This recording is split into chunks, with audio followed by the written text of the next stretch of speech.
In 2004, Gabriel E. Griffin, a known member of the Schoolyard Crips, was sentenced to 67 years to life in prison for first-degree murder and assault with a firearm. But was he wrongfully convicted? Today, we dive into a case where gang affiliation may have overshadowed the pursuit of justice. Let's explore the evidence, or lack thereof, and ask, could Gabriel Griffin be an innocent man? Gabriel E. Griffin was convicted of killing Kenneth K.C. Ross, a fellow member of the Schoolyard Crips, in Los Angeles. Ross had gained a reputation as a snitch after testifying against another gang member, a move considered the ultimate betrayal in gang culture, often punishable by death.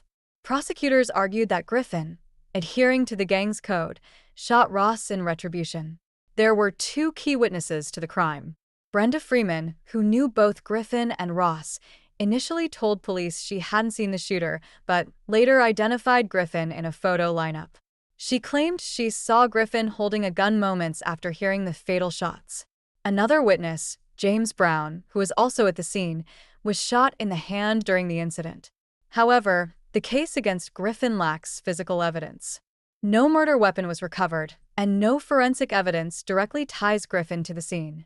The prosecution's case heavily relied on the testimony of these witnesses, which raises concerns about reliability and possible bias.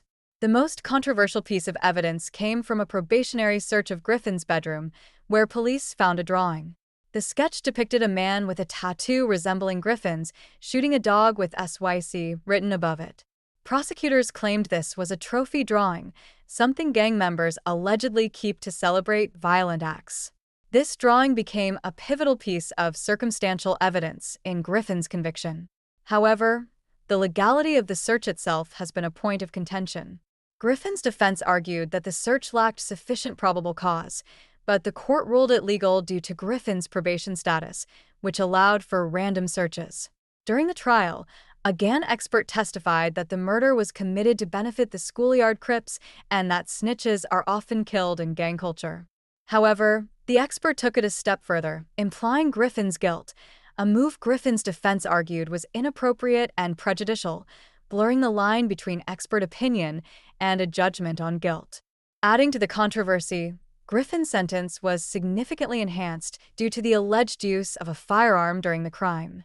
Under California law, firearm enhancements can add years to a sentence, and in Griffin's case, it added 25 years, contributing to a 67-year to life sentence.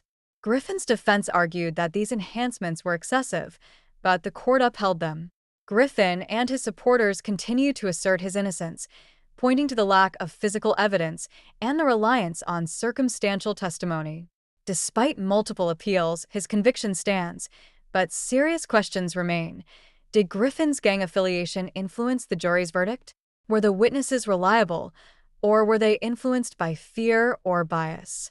And was the evidence found in the search too circumstantial to justify such a lengthy sentence? This case highlights how deeply gang affiliation can impact the justice system. No murder weapon, no forensic evidence, just the words of witnesses and a controversial drawing. For those who believe in Griffin's innocence, this case serves as a stark reminder of how the system can be quick to convict based on associations rather than concrete evidence.